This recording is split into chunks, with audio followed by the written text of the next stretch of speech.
Good afternoon. Hey, everybody. Welcome to this tag team edition of the Dream Wager. Joey D here filling in as today's host, and I'm joined by Elvis, our NBA guru. What's going on, my man? Oh, pretty good, man. Enjoying this good feel Friday. Nice weather. I'm here all by myself, but we're going to get the job done, Joe. Yeah, we're here together, so that's excellent, brother. You know, we got a lot to get into on this Feel Good Friday, as you said. Picks galore across all major sports for you guys, so let's discuss our records for the week. Elvis, I didn't do so good. I went 8 for 12. How'd you do on Wednesday? Wednesday, man. Wednesday, the dogs were out, man. Barking. They were just barking all night, man. Let's start with the Kawhi-less Clippers, man. Wow. Who would have thought we would have saw Paul George, excuse me, playoff P come to existence on Game 5? You called it.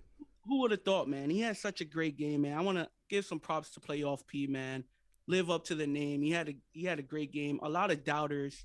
Nobody expected, especially us. We didn't expect them to win a game without Kawhi. And look, won kind of convincingly. Reggie Jackson been playing amazing. Shout out to Reggie Jackson. Might have to call him Mr. June. Oh. Marcus Morris, he's hitting big time shots, man. Anytime they needed a bucket, he was it. That's right, man. And Paul George, man, he had himself a game, man. He had playoff P, man. He had 37, 16 boards. He went 12 for 22 from the field.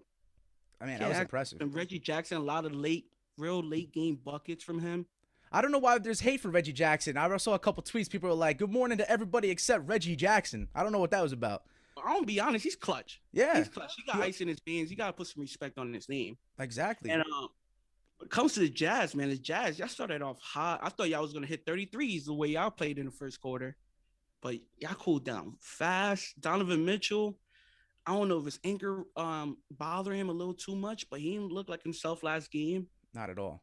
I'm concerned. I'm a little concerned for the Jazz moving forward. I'm gonna be honest. We got to see. They're the 1 seed, so you would expect that they would be getting to the finals at least. But man, Clippers are hungry. I think now that Kawhi's out.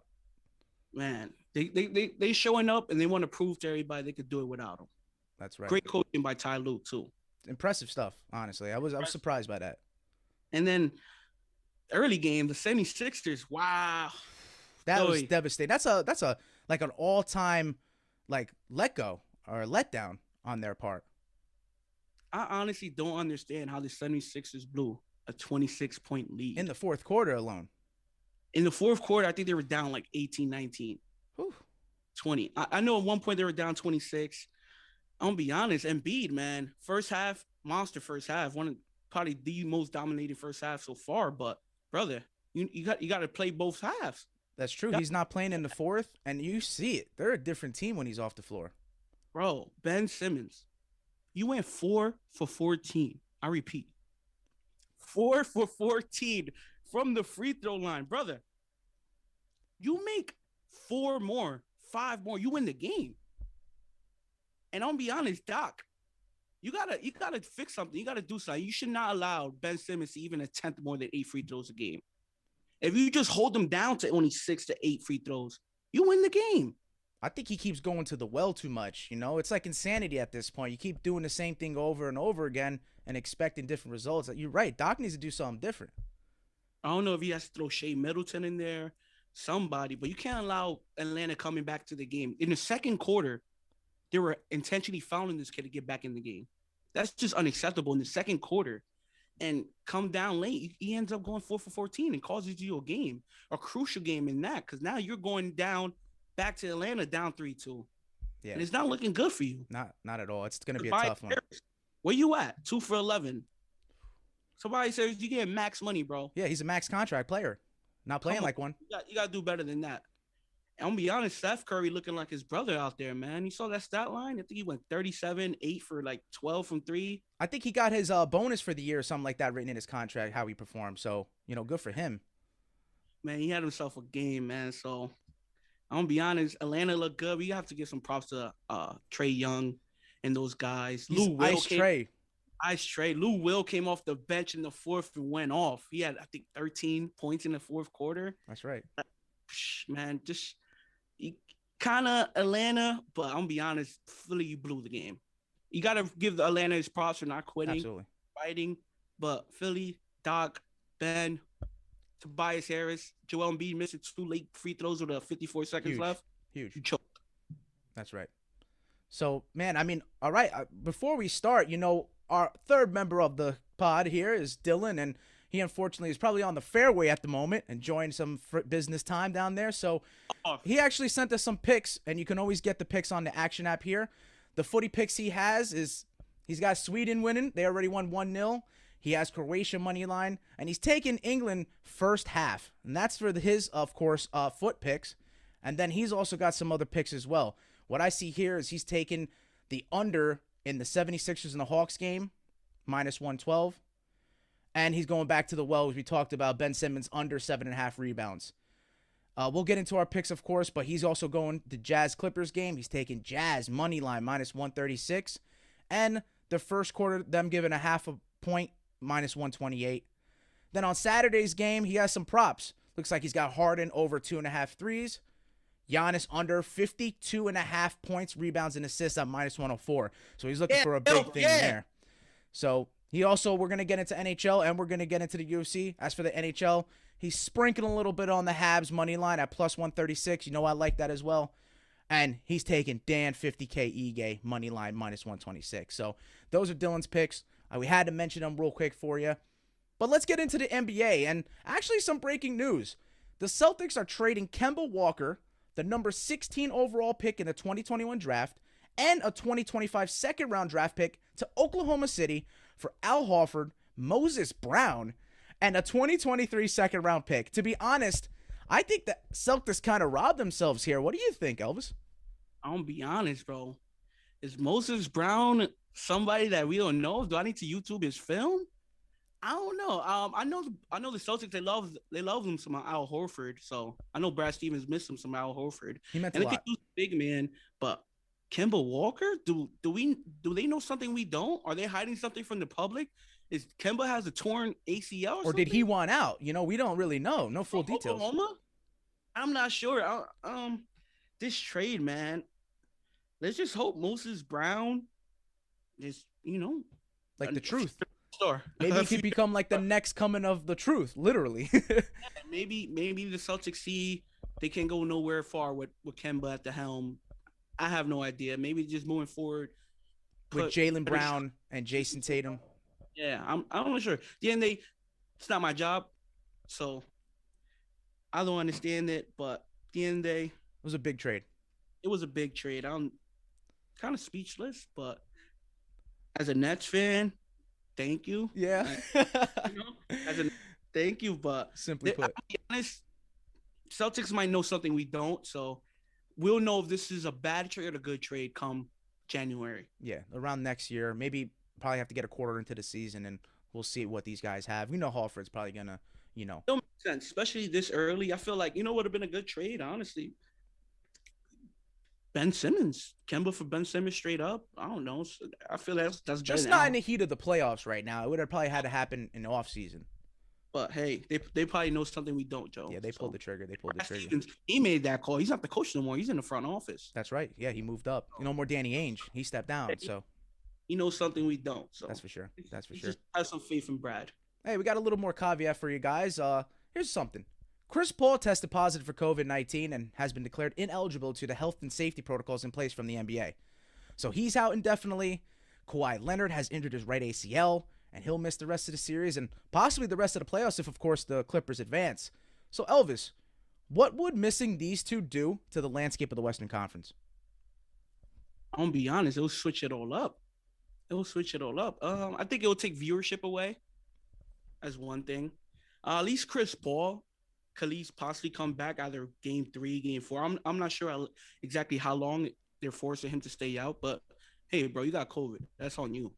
You know, you don't understand. It takes all of us. It does. It definitely does. Favorite sentence. It takes all of us. What was he doing? Getting Magic City wings or something, you know? I don't know. Hopefully it was worth it, brother. Because you're out game 1, game 2 at home. You leaving Devin Booker and the little kids all by themselves. Not disrespecting calling little kids, but you know what I'm saying? You're the father figure. That's what it is. Absolutely, the leader. But overall, Clippers, they're not a championship team without Kawhi. Could they move past the Jazz? Yeah. Could they possibly advance to the finals? Yeah. Especially if Playoff P performs. Yeah. Playoff P keeps playing how he played game 5, man. They could honestly go to the finals. I doubt they'll win the finals, depending on who they play. Like, I'm gonna be honest, if Atlanta goes there somehow, you never know. But I don't see them beating the Nets even with just KD and with the healthy Bucks team. Bucks look good, man. Bucks look good, but overall, man, Western Conference Finals. Hopefully, the Jazz could pull something out their ass in advance, so it could be more filling. But hey, the NBA has a small issue with that. I don't know. Hey, do you know actually between the two superstars, the NBA now has had 9 All-Stars miss playoff games? It's the most in league history. So is there anything you'd like to comment on that? Like LeBron did comment about the rim rest and all. I'm gonna be honest, they only had what? I think the finals ended in July. No, August. The finals ended in August. And they were back in January? No, December. Wow. December. So the only any good team, they were it was congested at the end of the day. You had most teams playing every other day, which I'm gonna be honest, not healthy. At the end of the day, basketball is not the most roughest sports, but it's still contact. Still a contact sport, so guys are gonna get injured playing every other day, especially on these back-to-backs and these playoff games are every other day. And you're flying over to a new state, traveling. Only 1 day's off. Honestly, but NBA should have tried to at least give these guys a little more time off between games because 9, you said 9? 9 All-Stars, league record. And even Donovan Mitchell, he missed game 1. That's the only game he missed. I'm not sure if he's added to that list. But I know he missed round 1, game 1. Yeah, he's added to the list, and I think somewhat Chris Paul was added to that list, but I don't think. It has to be. Yeah, I don't think though the COVID aspect kind of dictates where we're talking about in terms of the rest that they needed, but the Kawhi injury definitely does. Yeah, with Kawhi, man, I hope he's all right. They're saying his right ACL. Then I'm not hearing anything's torn. It's probably just like strain. Strain. You never know. Maybe he comes back, plays the Western Conference Finals. Who knows? But let's just hope Kawhi, he gets better. Hopefully Donovan Mitchell's ankle heals up. He comes back to normal tonight because I want to see a game. Yeah, we want to see the superstars. So the NBA's got to do something with that. And man, going into your Nets, after the performance we saw from KD on Tuesday, and I mean it was a surprise. The Bucks even in the series yesterday. Are the Nets still favored to win it all? I know you spoke to this, but I just want to gauge your confidence now that we actually predicted this game 7. Right as of now, the Nets are a -115 favorite to win the series. Finish out the Bucks. As a Nets fan, I'm gonna tell you, I'm gonna talk my shit. We're gonna beat them. KD about to go for 50, 15, 10, light. But I'm gonna be honest, Bucks are healthy, man, and the healthier team could just advance to Eastern Conference Final, and that's what I'm a little worried about because James Harden, he's playing, but he's not 100%. He's not looking like himself out there. Um, Joe Harris, Oh, could you he's make, not hitting. bro? I'm no bullshit. I'm pretty sure he's 3 for 25 from three this whole series. Joey buckets ain't coming right now. 3 buckets, man. Could you just hit? I need three threes. That's all I need for you. And the biggest thing with the Nets is we just need somebody to come on with KD. Like, game five, Jeff Green, he came along. He put up 27 That's points. that game. Yeah, Yeah. KD's playing like the best player in the world right now. You need a little more support. Such an historic game on Tuesday, man. Such an historic game. It was all time. All the time. But we just need somebody to come with KD because KD is going to give us 30 to 40 guaranteed. He's going to put up damn near triple double guaranteed. He's a freak. He's one of the best players on the planet. But we need Jeff Green to step up. We need James Harden to step Big up. time. Damn it. Joe Harris. Bryce Brown, you've been having a terrible series, brother. Like, we need a game. Blake Griffin been doing his thing. I like the way Blake Griffin been playing, but we need somebody to come along that ride with KD for us to advance because he won't be able to do it by himself. No, yeah. And it's concerning. We just need somebody to give us anywhere from 25, 20 points, solid minutes, good defending, and it's just we got to figure out a way to stop Giannis, man, because Giannis, he did go off a little yesterday. He's just going off and. But you said it. What's his name? Middleton. Middleton had a good game too. Yeah, Middleton, but I guarantee he won't have that same game in Brooklyn. Guarantee. No, he doesn't play good away from home. So, I know we spoke and we predicted that there will be a game 7, and I think whoever does, I'm favoring with you. I'm trailing you. I think the Nets get it done. But we said it. Whoever comes out of this series is going to be the favorite. So I can go with that. I can agree with that. And, man, we got some picks for today, so let's get right into today's picks.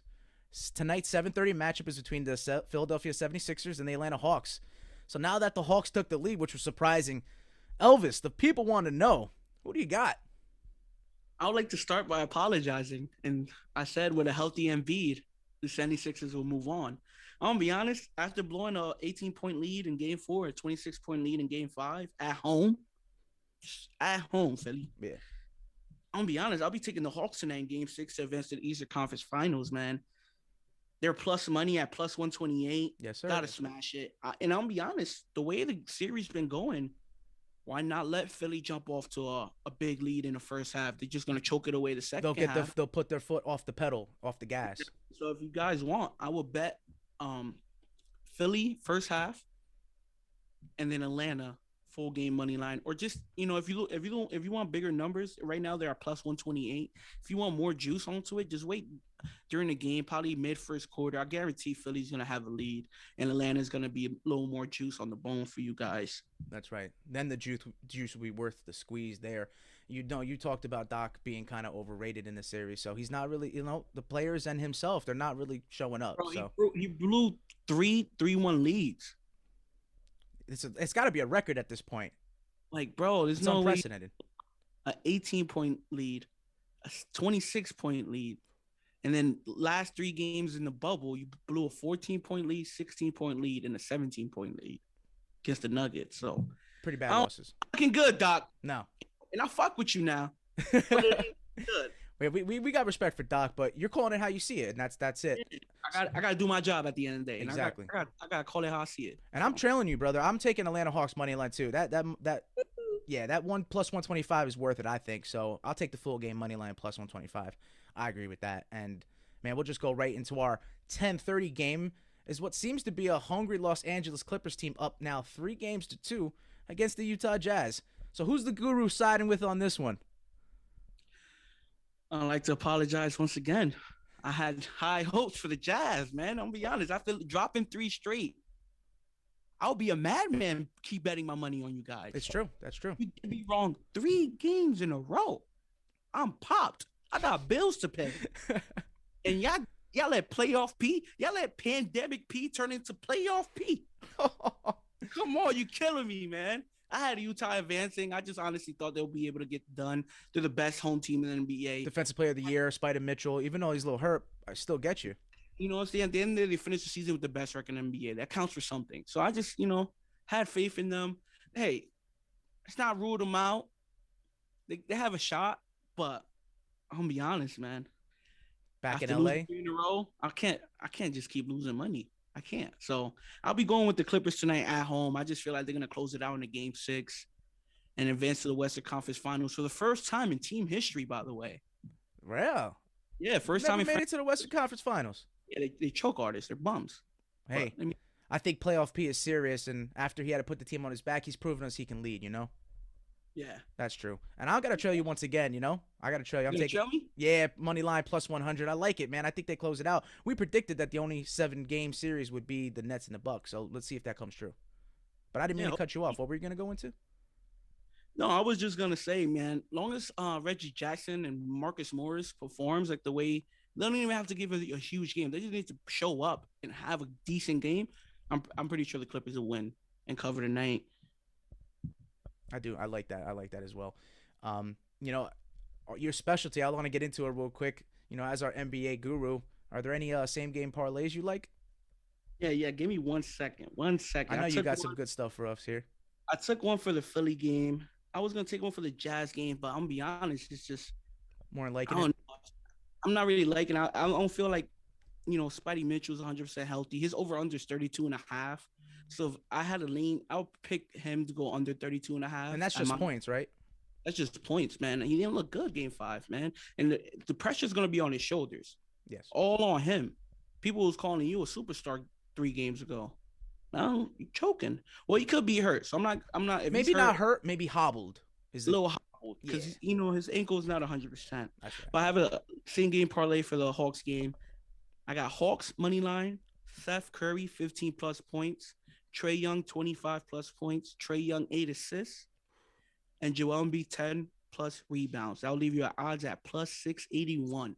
Let's get to it. I think it's gonna hit, bro. Ice Trey, he has been coming up clutch, so I think He's that's where he's averaging 29 and 11 this series, so 25 and 8 should hit. a double seems guaranteed. Yeah, guaranteed. Joel Embiid should grab 10 rebounds. Seth Curry playing like Steph. And I got Atlanta Hawks money line. So Let's do it. I love that. Man, insightful stuff as usual, Elvis. So thank you. And I mean, we could transition right into the NHL. These Eastern and Western Conference Finals are just living up to the expectations. And I know you're enjoying them as well. We had a chippy game on Wednesday. Montreal even the series. And last night, Tampa Bay took a 2-1 lead. So, Elvis, if you don't have any plays on this, I was simply just going to take the Lightning money line. And I'm rolling with the Habs money line as well. Plus 135 for the Habs tonight and minus 130 for the Lightning tomorrow. I think these two teams are trying to break away and make it to the Stanley Cup Finals. So that's all I have for the NHL. And, man, I think we got a little interesting matchup here in the MLB. So let's jump onto the diamond quickly, as I know you and I have a couple plays. So ain't that right? yeah, let's start it off, man. That's right.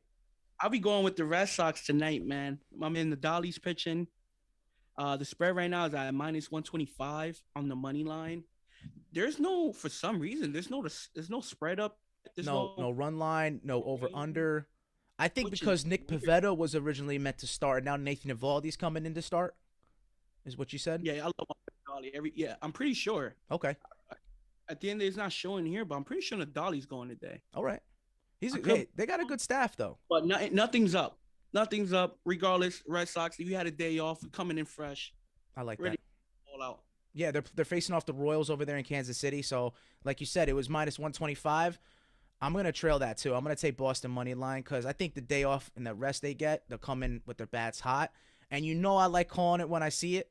So I'll keep an eye out for a Xander Bogaerts homer because I think he'll get it done. He likes hitting over there in Kansas City. And he's hot, man. Him and Devers are just like leading that lineup to the promised land. So you gotta ride with what's hot.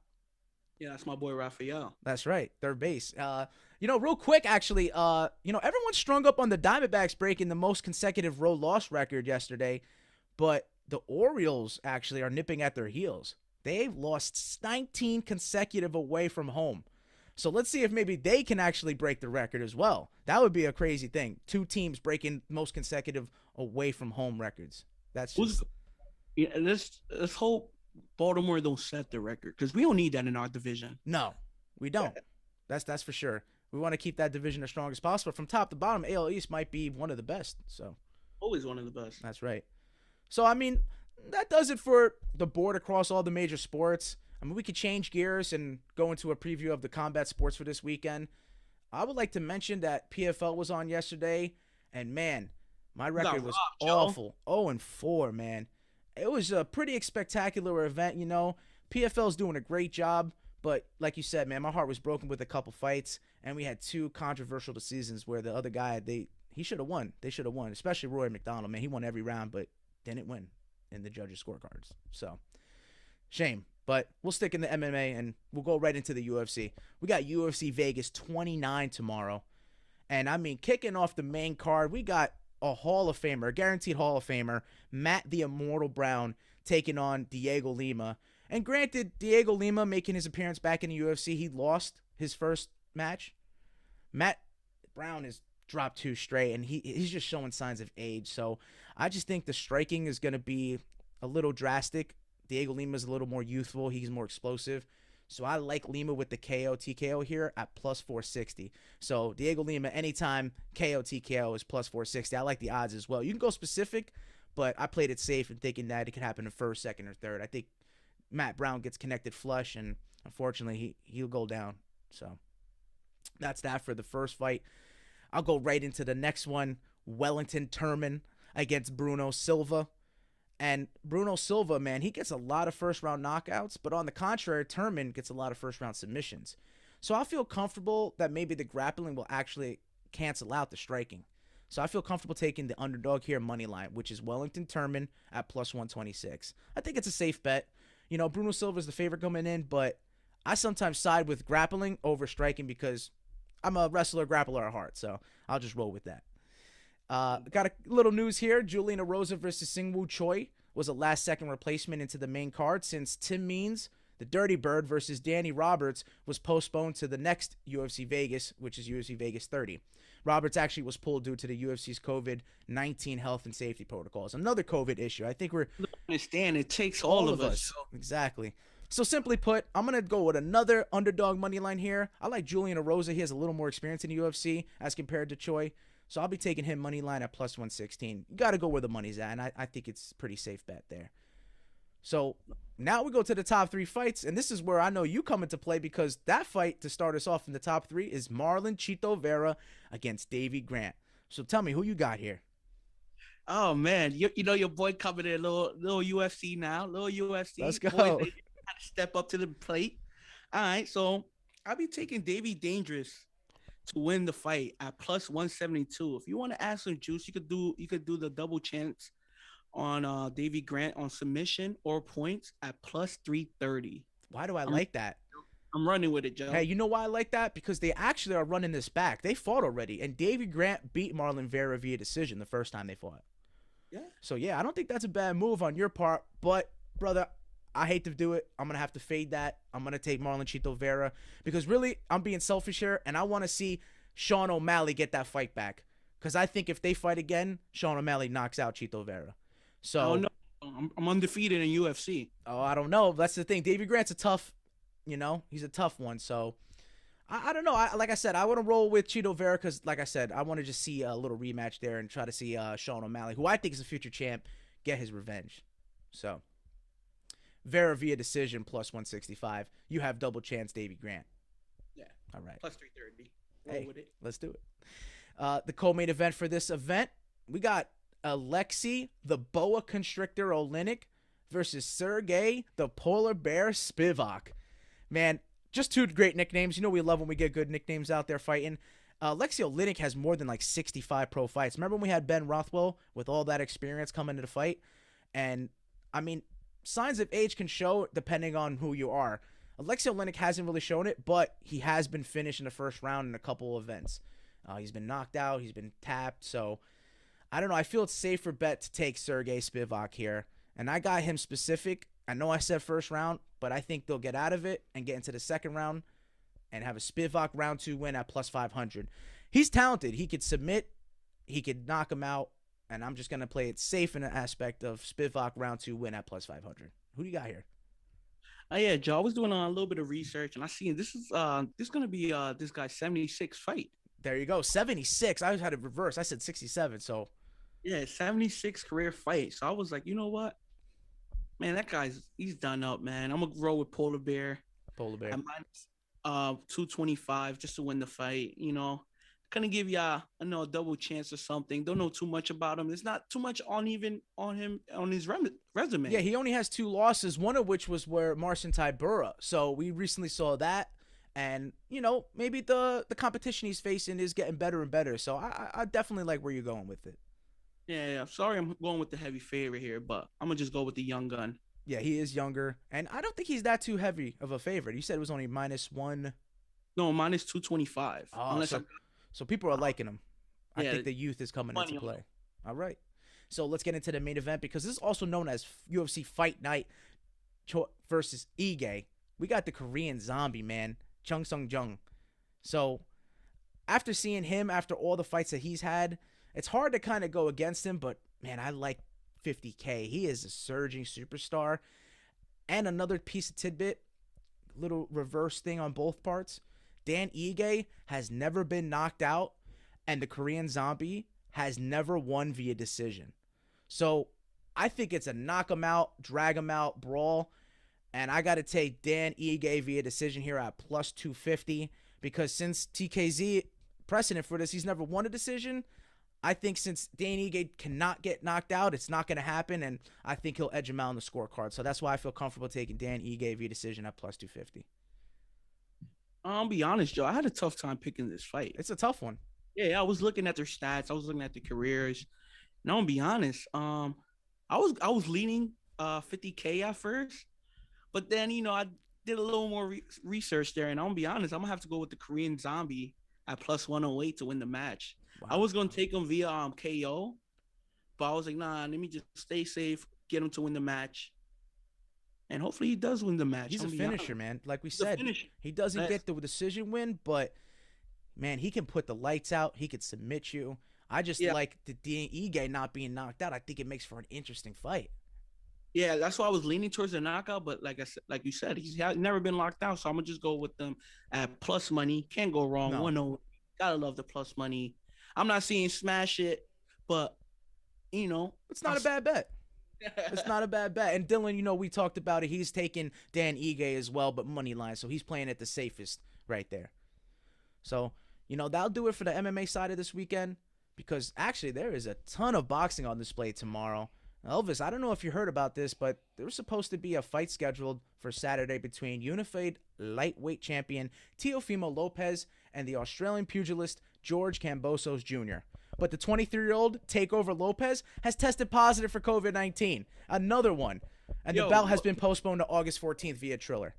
They do not understand. It takes all of us. COVID, you know what it is? It's summertime. Everybody's outside, so COVID is just spreading. Everything's open up again. Yeah, people, if you got a job to fulfill and your contract to do it, you better stay your ass inside and do what you got to do. Be training. And then after you do with your fight, your match, whatever, then feel free to go to clubs, go to whatever you do with your free time. But as soon as you sign that contract, buckle down. To go. Absolutely. They're just letting your team down, your family down, the sport down. Let's be honest. I agree with that wholeheartedly. Man, and that was supposed to be one of 4 boxing events we have tomorrow. But the other 3 go as this. Showtime Boxing is headlined by Jamal Charlo, coming in as a heavy favorite, minus 4,000, defending his WBC middleweight title.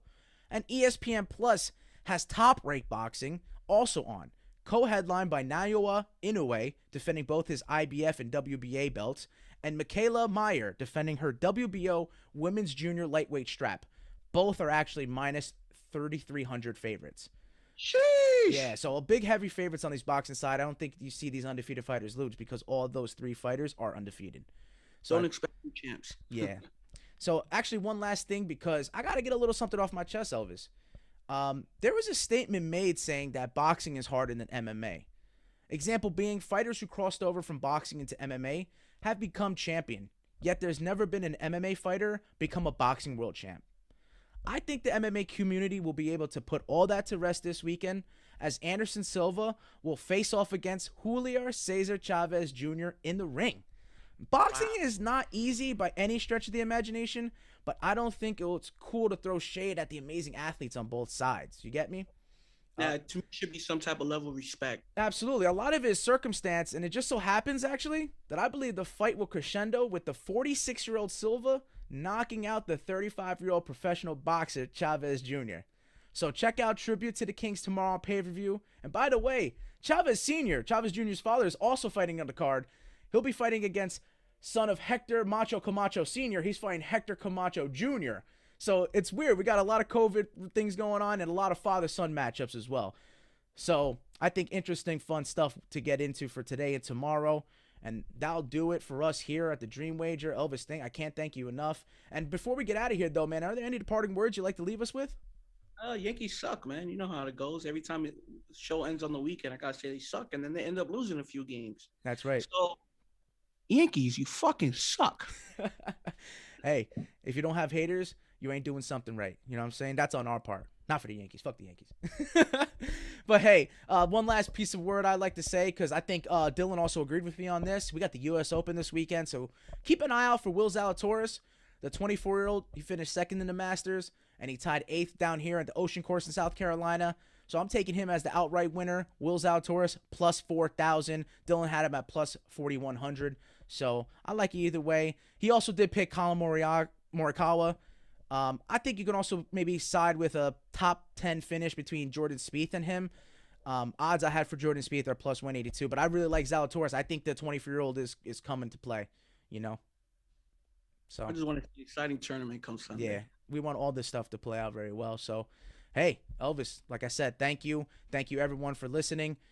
Tune with us on Monday, every Monday and Friday. We'll be live on YouTube. We'll be live on Spotify. You know, check us out on our Instagrams, on our Twitters. You know, like, follow, subscribe, comment, do every of that. It helps everything. It helps us tremendously. We can't thank you guys enough. So thanks for tuning in. And, you know, everyone, we'll catch you guys later. Thank you. Bye.